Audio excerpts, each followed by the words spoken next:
સુરતના ખડોદરામાં નકલી સિમેન્ટની ગુણી ઝડપાઈ છે। જાણીતી કંપનીના કર્મી નીતિન ઠાકરેની ફરિયાદ અનુસાર જણાવાયું છે કે ઉધના મગદલ્લા સ્થિત હિન્દુસ્તાન કાર્ટિંગ નામની દુકાનમાં રાજેશ ચતુર પટેલ નામાંકિત કંપનીના નામે હલકી ગુણવત્તાની સિમેન્ટનું વેચાણ કરે છે। તેમની પાસે નામાંકિત કંપનીની ડીલરશીપ નથી। ફરિયાદના આધારે સુરત પોલીસે કાર્યવાહી કરી હતી। હિન્દુસ્તાન કાર્ટિંગ નામની દુકાનમાં દરોડા પાડવામાં આવ્યા હતા, જ્યાંથી 410 જેટલી નામાંકિત કંપનીના નામે રહેલી સિમેન્ટ ભરેલી બેગ મળી આવી છે। અને આ સાથે જ વેપારી રાજેશ પટેલ પાસે ડીલરશીપના કોઈ દસ્તાવેજ પુરાવા ન મળ્યા, જેથી પોલીસે રાજેશ પટેલ અને તેને સિમેન્ટનો જથ્થો પૂરો પાડનાર લંબુ નામના આરોપી સામે ગુનો નોંધ્યો છે। હાલ પોલીસે બીએનએસની વિવિધ કલમો હેઠળ ગુનો નોંધી આરોપીની ધરપકડ માટે તપાસ હાથ ધરી છે। આ સાથે જ નકલી સિમેન્ટ કોને કોને સપ્લાય કર્યું છે તે દિશામાં પણ પોલીસે વધુ તપાસ હાથ ધરી છે।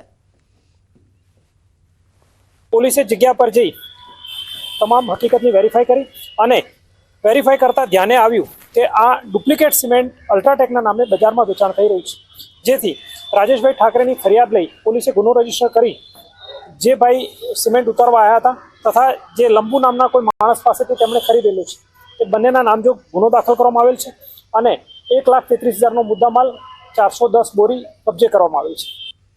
વડોદરા વાસીઓ માટે અહીંયા સારા સમાચાર છે। વડોદરા શહેરમાં 2000 વોટર હાર્વેસ્ટિંગના કામ એપ્રિલ માસ સુધી પૂરા કરવામાં આવશે। કેન્દ્રીય મંત્રી CR પાટીલની હાજરીમાં વડોદરા શહેર ભાજપે કહ્યું કે મેયર, સાંસદ અને ધારાસભ્યો જળ સંચય માટે 11.50 કરોડની ગ્રાન્ટ ફાળવશે। 2000 જેટલા રેન વોટર હાર્વેસ્ટિંગના કાર્યક્રમ આવનારા 365 દિવસમાં વડોદરા મહાનગર દ્વારા કરવામાં આવશે।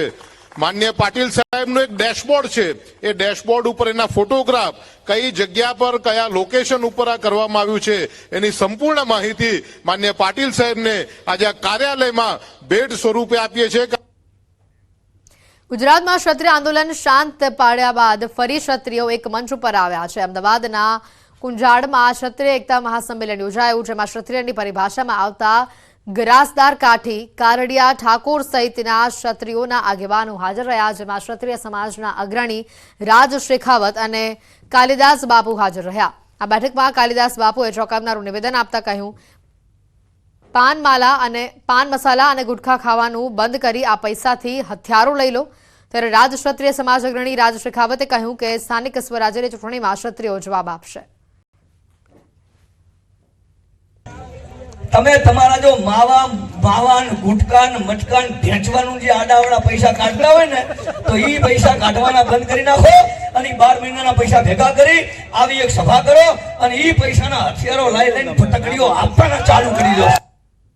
રબારી સમાજ દ્વારા કુરિવાજ અને ખોટા ખર્ચને બંધ કરવા અંગે મહત્વપૂર્ણ મીટિંગ યોજવામાં આવી। અમદાવાદના સોલા ભાગવત ખાતે રબારી સમાજની બંધારણ સમિતિની કોર કમિટીના સભ્યો અને સમાજના અગ્રણીઓ દ્વારા એક મહત્વપૂર્ણ મીટિંગનું આયોજન કરવામાં આવ્યું। આ મીટિંગમાં આગામી 29 ડિસેમ્બરે સોલામાં યોજાનાર બંધારણ સુધારણા મહાસંમેલનના આયોજન અંગે ચર્ચા કરવામાં આવી। ખાસ કરીને સમાજમાં ચાલતા કુરિવાજો અને ખોટા ખર્ચને નિયંત્રિત કરવા માટે વિવિધ મુદ્દાઓ પર વિસ્તૃત મંતવ્યો અને ચર્ચા કરવામાં આવી। આ બેઠકમાં 200 જેટલા રબારી સમાજના લોકો હાજર રહ્યા હતા। જીપીએસસી દ્વારા શાંતિપૂર્ણ માહોલમાં રાજ્ય વેરા નિરીક્ષકની પરીક્ષા યોજાઈ। 33 જિલ્લાઓમાં 754 કેન્દ્રો પર પરીક્ષા યોજાઈ હતી।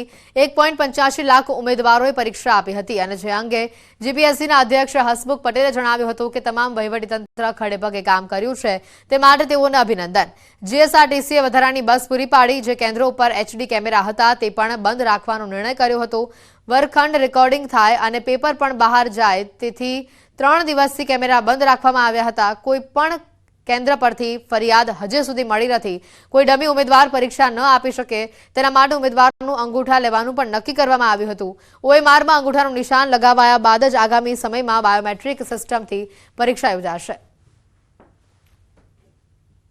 ગુજરાત જાહેર સેવા આયોગ દ્વારા રાજ્ય વેરા નિરીક્ષકની પરીક્ષા રાજ્યના તમામ જિલ્લાઓની અંદર 754 જેટલા કેન્દ્રોમાં યોજવામાં આવી અને સમગ્ર રાજ્યમાં આ પરીક્ષા શાંતિપૂર્ણ રીતે પૂરી થઈ છે।